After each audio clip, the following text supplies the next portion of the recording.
8 common misconceptions about parkour. First, parkour is very dangerous. Parkour can be pretty safe as a physical activity. There will always be risks and danger for any physical activity that you do. And the fact is that when parkour is practiced properly, it can be very safe with very minimal risk. It can be considered safer than other sports such as mountain biking, BMX biking, skating, rugby, basketball, etc. In parkour, you are in total control of how you move your body, and it's always a choice to make every time the practitioner executes a move. With proper training, the risk can be reduced to as low as the equivalent to an average person crossing the road. Consider this. A person who hardly moves and exercises, decides to run up and down the stairs. The risk of tripping and falling is very likely to be higher than a person who has higher fitness and agility level. With proper training, the individual can minimize the risk involved.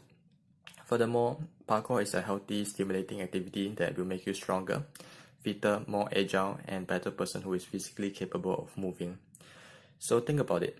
The more capable you are at moving, and as long as you practice sensibly and intelligently, wouldn't it be safer for you to move ultimately?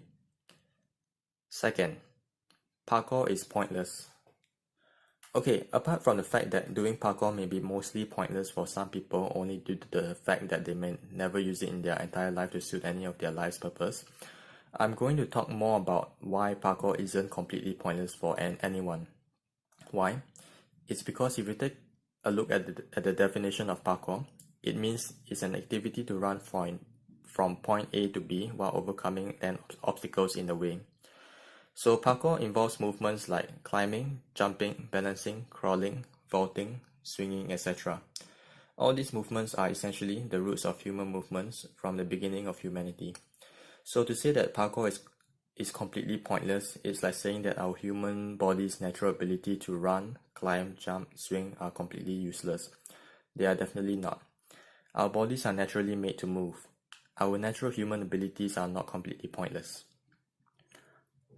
Next, parkour is only suitable for the very fit.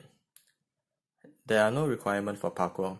The whole point of it is to train yourself to improve your movement abilities and to overcome obstacles. It's a self-development and personal journey. In fact, there are a lot of individuals who are interested in parkour, started it off unfit and got really fit from parkour as a result. Next, parkour is easy. I've heard some say that parkour is easy. Maybe it's because of how it looks. Parkour can be scaled upwards and is a constantly challenging activity. The so-called simple moves that you see on video are actually not really that easy. The practitioner puts in a lot of practice and physical training into it to build up the strength and technicality to avoid injuring themselves. If you scale up the difficulty at its highest level, it can be very difficult both physically and mentally. There's the physical difficulty to be able to overcome a huge obstacle such as jumping across a huge gap, and there's the mental difficulty of sticking to a landing at an extremely precise spot at a very high level. The difficulty can go up almost endlessly, and its limit is only within the practitioners. Difficulty isn't just defined as the complexity of the movement, but a lot of other things as well. Next, parkour is very strenuous. Parkour can be scaled very incrementally. I think that the notion that parkour is strenuous could be due to some of the portrayal on media. The practitioner do not necessarily need to engage in non-stop parkour runs and take repetitive 3-meter drops along the way all the time. The practitioner can scale their movements practice to something less strenuous, such as doing a step vault on ground level, etc. So to say that parkour is strenuous is almost comparable to saying that swimming is strenuous. You can scale swimming to be less strenuous. The practitioner chooses how strenuous they want their practice to be. It's as simple as that. Next, parkour have to be practiced inside a gym. Parkour is a practical and utility art and training method, and is mainly meant to be practiced and trained outside because you need to train yourself to be more cautious moving outside in a real environment. It's best practiced either on the streets or in nature.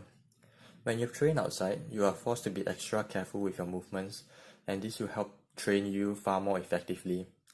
Landing on harder surfaces also forces you to develop better landing techniques, since you need to land softly to avoid injuries. All this practice outside hardens you and trains you to better control your movements. Next, protective gear are needed for parkour. For somewhat the same reasons to why you don't practice in the gym most of the time, a practitioner should never wear any gear for parkour. The most you ever need is a good pair of running shoes. Firstly, all this gear hinders your movements and may alter your natural movement patterns, which you want to avoid when training. Secondly, with protective gear, you are robbing yourself from training.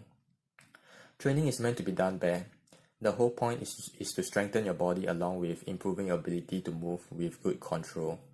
So wearing protective gear defeats all those purposes. And lastly, parkour is about somersaulting and flipping and doing street stunts. The definition of parkour is about overcoming obstacles with movements such as climbing, swinging, jumping, vaulting, and so on, while running from point A to point B, and that's it. Sometimes the media confuse parkour with other similar arts such as gymnastics and free climbing.